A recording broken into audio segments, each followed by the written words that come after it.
Hey, how's it going? This is Alan. So today we're gonna talk about how to stop seeking approval, okay? So first of all, I hope this is gonna be like a little guide for yourself that you can always check back into. But we'll see how that's gonna go, right? So how much of your life is controlled by one single terrifying question? What will they think? We filter our thoughts before we speak, we second guess our outfits, we shrink our dreams, and we abandon our ambition. All to please an audience that, let's be honest, is probably isn't gonna pay a whole lot of attention anyways. So for years, that was the story of my life, a non-stop exhausting performance for a crowd that was mostly imaginary. So it was only when I had a quiet moment of realization that I saw the truth.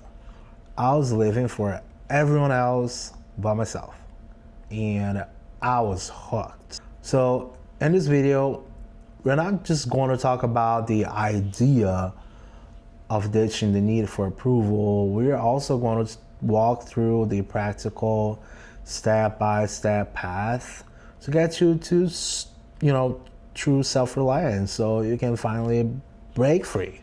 And if that sounds like the freedom you've been searching for, just do me a quick favor. Hit that subscribe button. We are on this together, okay? I'm not perfect, but I'm gonna try to help you with the little bit that I've learned. So the first problem is the validation chokehold. So let's just call it what it is. It's the damn chokehold. It's that tightness in your chest right before you post a picture. You just wonder if it will get enough likes, or it's the mental gymnastics of trying to figure it out, how every single word will land before you speak up in a meeting. It's the sheer exhaustion of being a people pleaser, of saying yes when your entire body is just screaming no. This chokehold makes your self-worth feel like a stock market ticker. It just soars, it goes all the way up with a single compliment, and then just crashes down with the slightest hint of disapproval. And quite honestly, you're just handling the controls of your own happiness to your boss, to your partners, your friends, and yeah, even total strangers on the internet like me. Your own opinion of yourself is really the last one you should consider. The fear of being judged, misunderstood, or rejected starts calling the shots, and in the process, you start to lose the one thing that's uniquely yours, which is you. You might think this constant performance is keeping you safe and fitting in some form of armor, but it's not. It's a cage. It stifles your creativity, your courage, and your ability to form real connections. And you just end up in relationships based on a carefully crafted representative version of you, not the real you. And the worst part, even when you get the approval that you're craving, it's a temporary high. So the validation wears off and you're right back where you started. You're just needing another fix. It's a draining, endless cycle, but that cycle can be broken. The first step was to admit that you're in it. So let's try to figure it out how. What is the real cause? Maybe let's call it the attraction or the approval trap. So why are we so caught up in this approval trap? Just why do we care so much? The first thing you need to hear is this. It's not your fault. It's not a character flaw. It's just a human feature that has been hijacked. Evolutionary speaking, our survival depended on being accepted by the tribe. So getting rejected didn't just hurt your feelings, it meant just being cast out to face the lions alone. So that what will they think anxiety. So basically an ancient survival alarm bell ringing in a world it wasn't even designed for. The problem is that alarm is now going off all the time. As kids, we learned that getting approval from our parents meant love and safety, while disapproval meant that we did something wrong. We carried that lesson into school. We onto the playground and straight into our adult lives. The equation became dangerously simple. Approval equals I am worthy. And then, just to pour gasoline on the fire, along came the social media, and suddenly, the tribe isn't a small village, it's the entire planet. And every post, every story, every comment section is a digital stage where we put up ourselves for judgment. Likes, shares, followers. That became our new scoreboard for our self-worth, supercharging our ancient need for acceptance. It creates a feedback loop where we get addicted to the little dopamine hits, of validation, which only makes us more desperate, and we just don't get them. So look, the real problem is that we are taught to build our sense of self on the shakiest foundation imaginable: external feedback. When our internal sense of value is low, we outsource the job to others. And let me tell you, that we're good enough, we're smart enough, we're successful enough. But this is a trap. Because when you give someone else the power to validate you, you also give them the power to invalidate you. A true freedom begins at the moment you decide to take that power back. So what would be the actual solution? So I'm just gonna try to, put in like 4 steps for self-reliance. So this is where the real work begins. We're turning all of that understanding into action. And let's be clear, this isn't about becoming some cold, isolated hermit who doesn't care about anyone. True self-reliance isn't about pushing the world away. It's about building an inner world that is so strong that you can engage with everyone else from a place of wholeness, not neediness. It's a balance between validating yourself and being open to healthy feedback. Here are 4 steps to get there. So number 1, you should practice self-compassionate observation. You can't fix a problem you don't see. So for the next week, you've got one job. You should become a detective of your own mind. Just notice when that urge for approval shows up. Is it at work? Is it with a certain family member? Is it when you're scrolling through your phone? When you feel that familiar anxiety just kicking in, just pause and say to yourself, there it is. The need for validation. Don't judge yourself for it though.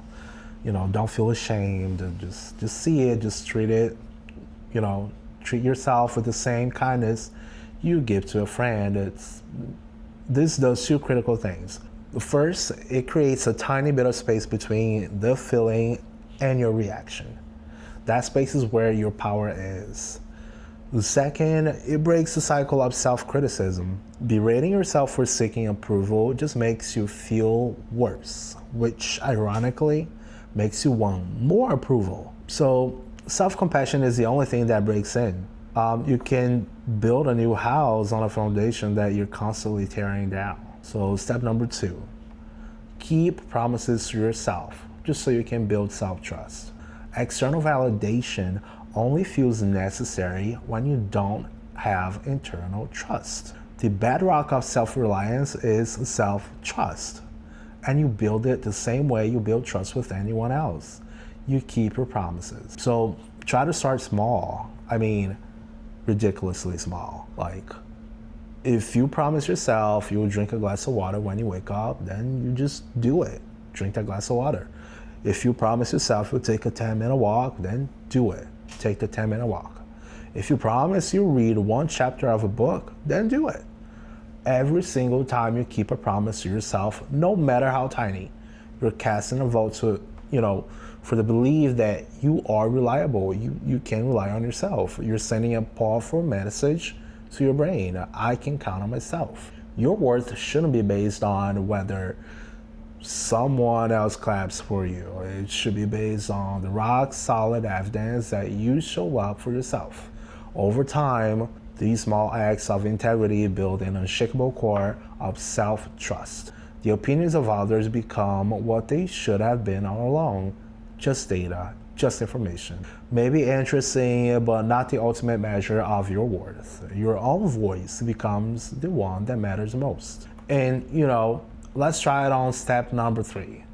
You try to master detachment. Try to separate your worth from the outcomes. We are painfully attached to outcomes, and we tie our self-worth to, getting the job, or if the day goes well, or if, our work is getting praised. If the outcome is good, then we are worth it. And if it's bad, then we are worth less. This is the very definition of living on an emotional roller coaster you just can't control. The practical detachment means shifting your focus for the outcome to your effort. Think of yourself as an archer.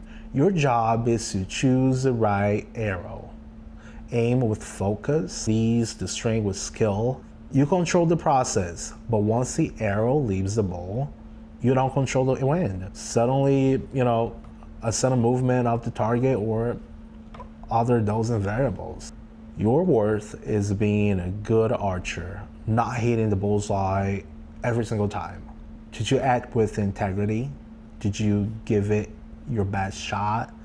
Were you true to yourself? If the answer is yes, then you've already succeeded. And no matter the outcome, praising yourself for the process, not just the prize, is a revolutionary act of self-validation.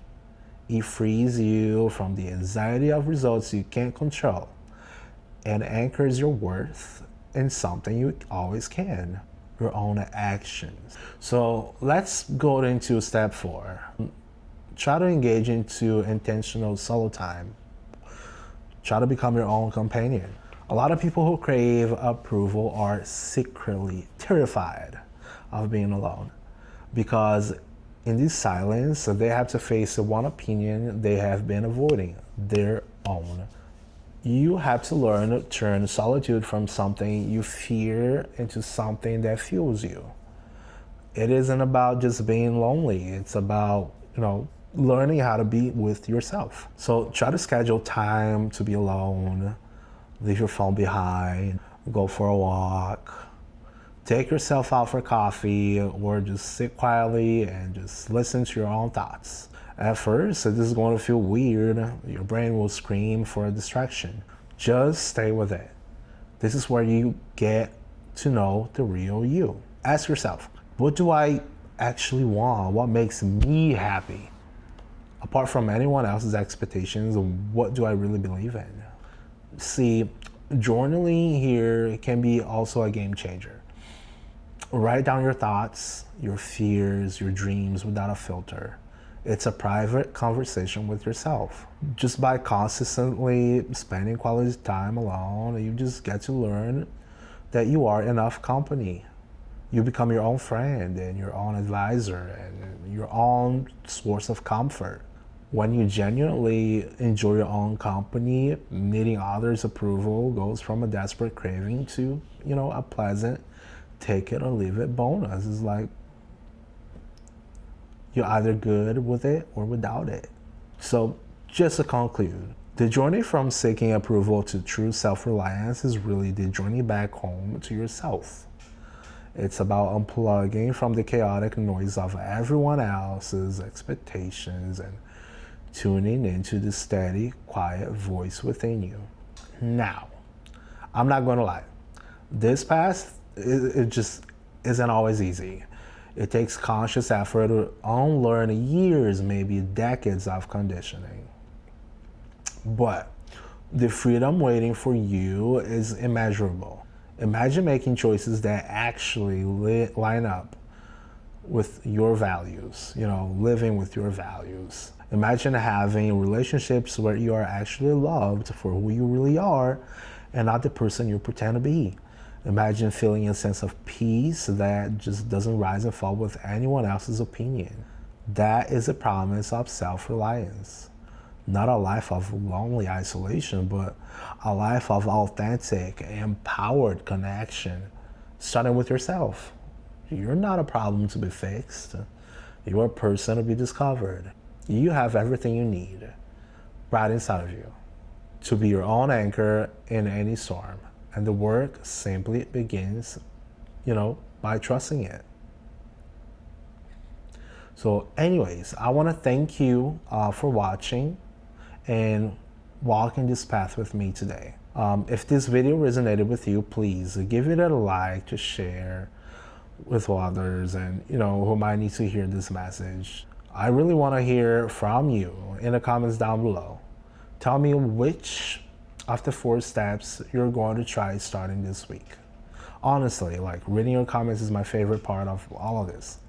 So, and of course, if you haven't already, just subscribe for more guides to building a stronger and more authentic life.